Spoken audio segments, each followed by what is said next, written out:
Welcome to the swamp. We're diving back into this post-apocalyptic tribal Aztec survival world. I played this game for over 100 hours between the original Aztec-themed map and the newly introduced Egyptian map, with tons of new systems and quality of life added since the last time I've made a review. So, how is it? Let's find out.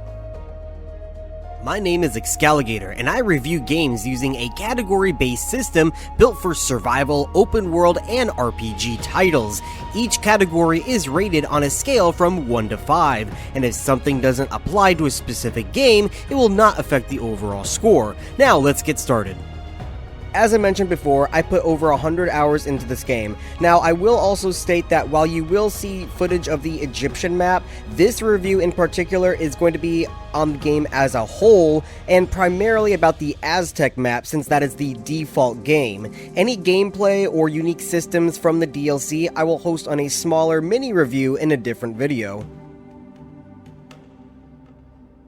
Soulmask is a survival sandbox set in a dense Mesoamerican-inspired jungle where your main hook isn't just staying alive, it's the masks. You start out like most survival games, gathering resources, crafting tools, building a base, and trying not to get eaten. But pretty quickly, the game shifts into something more unique. Masks, as you find or earn, will give you different abilities, perks, and even different playstyles, letting you adapt to combat, exploration, or survival in ways that go beyond your base character. This game can run on a middle-of-the-road computer with very little issues, though I do recommend a higher-end computer just for the processing that the game needs in order to run with the various NPCs pathing and different followers and etc.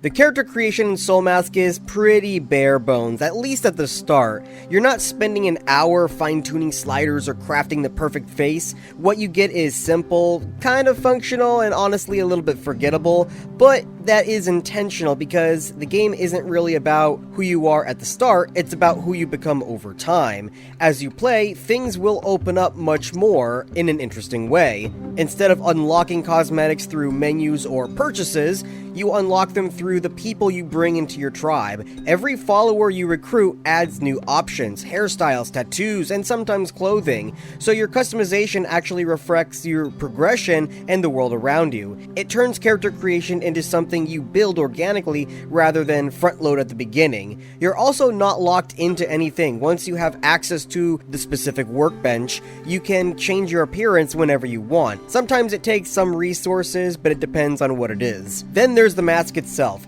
which ends up being the real centerpiece. You can customize it to a degree, with colors and sometimes skins, little trinkets, giving it a more unique personality to the other players on your server who might have the exact same mask as you. Now, I am going to rate the character creation a 3 out of 5, just for the fact that you don't have a lot of options and may have to wait hours into the playthrough before you can get anything to change up how you look. The default start in Soulmask throws you straight into the deep end, with a cutscene of your character barely surviving a ritual sacrifice. It then sets the tone immediately. This isn't relaxed, it's a survival game. You come across a mysterious mask, choosing one of 3 options before giving you a little bit of personalization when it comes to the color, but it helps establish that the mask is going to matter a lot more than your character ever will. From there, you're dropped into the jungle with very little direction. The game does ease you into it with a journey system that acts as a light tutorial guiding you through the basics, like gathering, crafting, and staying alive, but pretty quickly that same system will expand into your long-term progression, giving you an ongoing objective that acts less like hand-holding and more like structured path. There's also a strange voice that starts to speak to you early on, feeding you bits of lore and mystery. It doesn't dump everything at once, which works in your favor, but at the same time, the pop-up is kind of annoying and I just kind of skipped through it. Gameplay-wise, the early hours are going to be rough. The combat is punishing at first, and you're weak enough that even basic encounters can go sideways fast. But as you start to gather resources, craft better gear, and learn the systems, the struggle will turn steady into progression. You can feel yourself getting stronger. not just through the stats, but through understanding how the game wants you to play. That turning point really hits when you set up your first bonfire and recruit your first follower. Suddenly, you're not alone anymore, and your tribe will start to take shape, helping you gather resources and even fight. From there, the game opens up and becomes much more manageable, shifting from survival to controlled growth. It's a solid start that does a good job of hooking you in while respecting your time. So for that, the intro is going to get a 4 out of 5. Exploration in Soulmask is one of the strongest aspects. It's built around a clearly defined major regions with smaller subzones within. The world is split into large biome-based areas, each with its own identity, and sometimes those regions can blend multiple biomes together. It keeps things visually and mechanically fresh as you move across the map, instead of feeling all like one long stretch of the same jungle. With those major regions, even the subzones do a lot of the heavy lifting. Inside of the same biome can have various areas that all feel different, with their own layouts, threats, and even level ranges. That means you can't just assume you're safe because the environment looks familiar. Enemy difficulty can spike depending on where you wander. Creature variety also helps sell the world. Different biomes host different wildlife and enemies, so exploration isn't just about scenery, it directly impacts how you approach the survival and combat.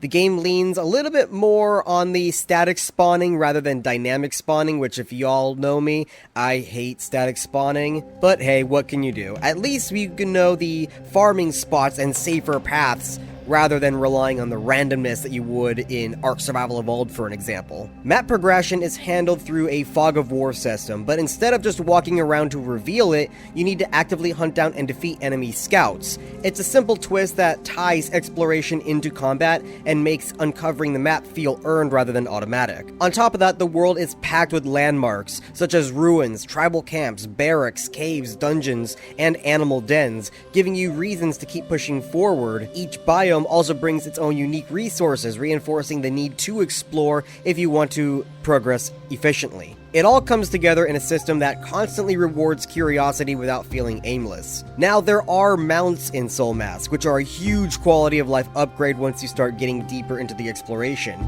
You can tame a variety of creatures to ride, ranging from llamas to alpacas, even jaguars, and in the Egyptian map, it has its own choices as well. Later on, the game also introduced the gateway teleporters for faster travel, but they come with a catch. Using them consumes your mask power, so it's not something you could just spam without thinking, unless, you pack full of a bunch of crystals so you could just keep recharging yourself. So it is a faster option, but it does have a limitation. Either way, I think I'm gonna give the exploration a 5 out of 5.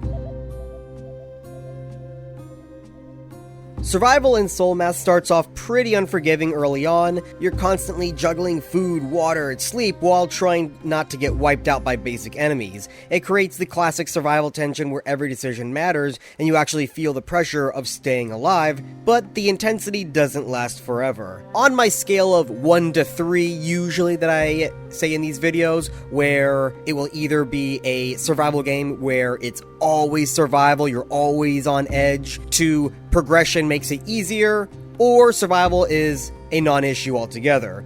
This game is kind of a mix of 2 and 3, where definitely you feel the survival at the start, but once you start getting into the game, it's not nearly an issue anymore. Really, you're more focused on building up your tribe, gearing up your character to take on harder boss fights. The survival itself, in terms of the food, water, rest, are really a non-issue by the first boss, really. Now, the progression itself is split across 3 main systems. Your personal attributes handle the basics like health, stamina, and strength. Then you've got skill progressions tied into weapons and professions, with weapon leveling unlocking new abilities over time. Finally, the mask system adds another layer, giving you unique powers while also improving the effectiveness of whoever's wearing it, both in combat and how they function within your tribe. It's a solid structure overall, even if the survival aspect fades a bit too quickly. So for that, I'm going to give this section a 3.5 out of 5.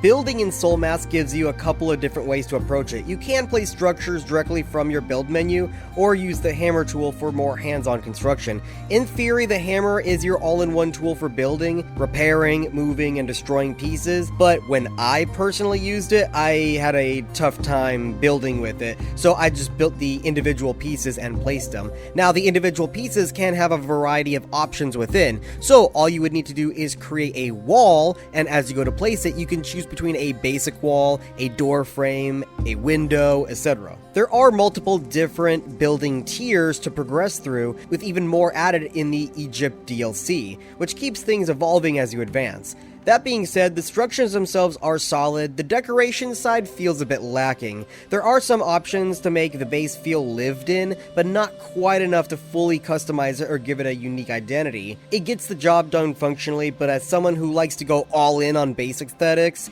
it felt a bit limited. Crafting is where the game really leans into the systems. You'll need a fairly large base to support all the different crafting stations that you will need, and early on it can feel like you're constantly running between them. But as you start assigning your NPCs to handle the crafting and refining, the whole system shifts from manual work to automatic management. You're no longer doing everything yourself, you're directing the workflow. The quality of life features here are honestly some of the best parts, especially coming into the 1.0 from the early access. You can now set a minimum stock amount so NPCs will automatically keep items topped off, assigning storage boxes by categories or specific items, and your workers will know where to grab and deposit the materials that they belong to. There's even now a drop-off system where you can dump your loot from your raids into a single chest, and an NPC will sort everything for you into the other chests that you would have. On top of that, higher skill levels that the individual NPCs would have for crafting can yield better results, either by producing multiple items at once or improving gear quality. So there's definitely a sense of progression tied to it. Farming is also a bit more straightforward, but it comes with its own quirks. You'll need plots, obviously, and seeds, water, but you'll also need specific fertilizer depending on what you're growing. It can feel a little bit overcomplicated at first, especially with the fertilizer requirements, but like most systems in the game, it can almost be entirely hands-off once you assign NPCs to manage it for you. So for that, this whole section is gonna get a 4 out of 5. The PvE in Soulmask strikes a solid balance between skill, gear, and level. You're not completely locked out of higher leveled enemies. You can take them down if you're good enough, but the game definitely rewards preparation. Better gear and higher levels will make a noticeable difference, turning fights that once felt impossible into something much more manageable. It creates a nice curve where skill matters early and progression reinforces it later on. The world is packed with things to fight, from roaming enemies, structured encounters like camps, dungeons, and full-on enemy barracks. The barracks are especially fun. They feel like mini raids where you fight your way through waves of enemies before taking on their leaders. There's always 2 boss battles within the barracks, a warrior leader and a priest. The priest usually being the tougher of the two. They drop high-end quality gear, at least for your level, and items used to summon the game's major bosses, so they're always worth the effort. Dungeons can take things in a completely different direction. Instead of the tribal jungle vibe, you suddenly get a sci-fi twist with ancient tech and robots to fight. It's a bit of a tonal shift, but it works, and more importantly, it gives you access to rare resources you can't find anywhere else. It makes the dungeon runs feel unique instead of being another combat zone. The boss system is where the PvE shines. There are 5 major bosses in the base game: the Sabertooth, Frog, Gorilla, Eagle, and Mammoth, with 3 more added in the DLC, being Sobek, Anubis, and Scarab. Of course, there are mini bosses and other forms of bosses in the game as well, but these are the major pyramid bosses. Each one requires specific items to summon and come with their own mechanics, so it's a gear check as well as a skill check. You will have to learn the fight, and the difficulty ramps up noticeably too by the gorilla boss, because the first 2, being the Frog and the Sabertooth, were pretty easy. You can take them on relatively fine, but I definitely noticed the difficulty slide when you hit the gorilla. Combat itself is tight and satisfying. Different weapons bring different playstyles and abilities, letting you find what fits you best. yes, dodging and blocking are both viable, and perfect blocks can stun enemies, opening them up for brutal retaliation animations that feel great to pull off, and are unique to the weapon that you use. Enemies and even NPCs can also do the same thing to you, which keeps the fights intense. You're either running on something defensive like a spear or shield, or switching to something more aggressive like the whip. The combat system stays engaging throughout the game, so for that, I'm gonna rate this section a 5 out of 5. PvP in Soulmask is a major part of the game. Now, I didn't personally spend time on a PvP server, so I'm not going to give it a full rating. That being said, it's clear that the system is built with intent. There are tons of mechanics, tools, and structures designed specifically around player conflict rather than just being an afterthought. You've got dedicated base defense options like traps, archer towers, and even battering rams for raiding, alongside smaller touches like the parrot pet that can alert you to intruders. It leans heavily into that survival PvP loop of building, defending, and attacking. So if that's your style, there's definitely a lot here, but something you'll want to experience firsthand to really judge how it plays.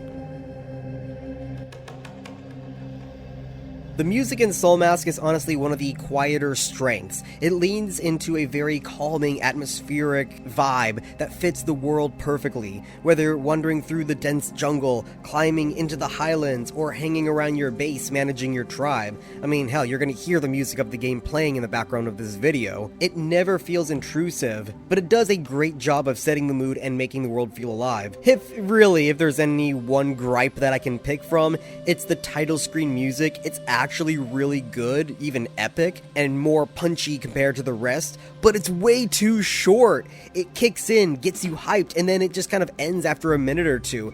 I feel like the title screen theme should have been way longer. With that being said, I'm gonna give the music a 5 out of 5. The story delivery in Soulmask has never really been one of its strongest points, especially coming out of the early access. Back then, most of the lore was told through environmental storytelling and scattered readable items, which worked well enough if you were the type to explore and piece things together on your own. It wasn't really in your face, but it gave you enough mystery if you chose to engage with it. With 1.0, the game clearly tries to expand on that by introducing a mysterious voice that speaks to you throughout your journey. In theory, it's meant to add more direct storytelling and guide you through the lore, but in practice, at least for me, it doesn't land very well. The dialogue shows up as a pop-up window that takes up part of your screen. Sometimes it was in the middle and sometimes it was off to the side, and it always had a habit of triggering right when I'm in the middle of something. So it caused me to kind of just spam through it to get it out of the way. Because of that, I feel that it kind of backfires with how they introduced it instead of pulling you into the story. So for that, I think I'm gonna give it a 3 out of 5. If they wanted to be a little bit more involved in the storytelling, there are other ways to do it than just a pop-up that kind of shows up randomly. The performance of Soulmask was overall pretty solid in my experience. I had very few stutters here and there, but nothing that really impacted the game in a major way. Co-op seemed mostly stable too, though my friend did disconnect once or twice during our sessions. For the most part, the game runs well and doesn't constantly get in its own way. The bigger issue comes from the NPC pathing rather than raw performance. The village followers can sometimes get confused, standing in place or trying to reach something they can't path to. It's not really something game-breaking, but it's noticeable. You can minimize it by building smarter, either using larger doorways to keep paths open, and restricting access to certain stations that you don't want them to use. But even then, it can still happen occasionally. With that being said though, I'm still gonna give this section a 4 out of 5 for the overall great performance of the game. My overall score for Soulmask is going to be a 4.1 out of 5. It has strong exploration with meaningful regions, rewards, excellent PvE, with a satisfying combat and boss design. The crafting and base management becomes super smooth while your NPCs handle the workload. The music and world design especially are top notch. I just think that the story delivery is a hit or miss and it's kind of intrusive with the pop-up dialogue. The NPC pathing, as I mentioned mentioned in the previous section, can be a bit janky at times, but overall, it's a really solid survival game that leans heavily into progression and automation, with a few rough edges that don't quite drag it down that much.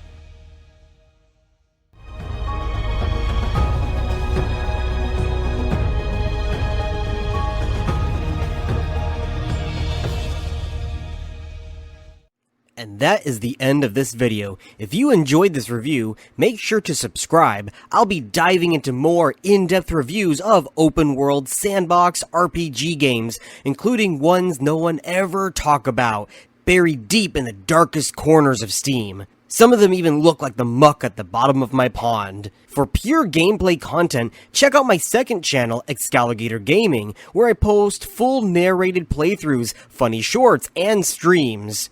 Do you have a game that you think I should cover next? Drop it in the comments below. Florida Gatorman out.